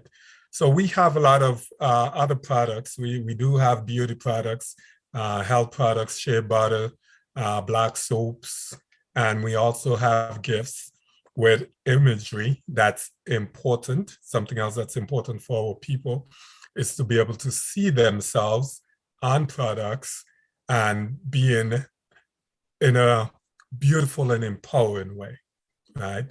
So, you can visit us here at Knowledge Bookstore at 177 Queen Street West in Brampton, and that's in the downtown Brampton area.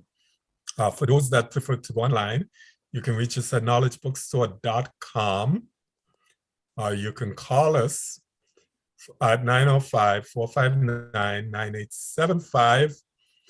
For those that prefer email, you can reach us at sales, S-A-L-E-S, at knowledgebookstore.com.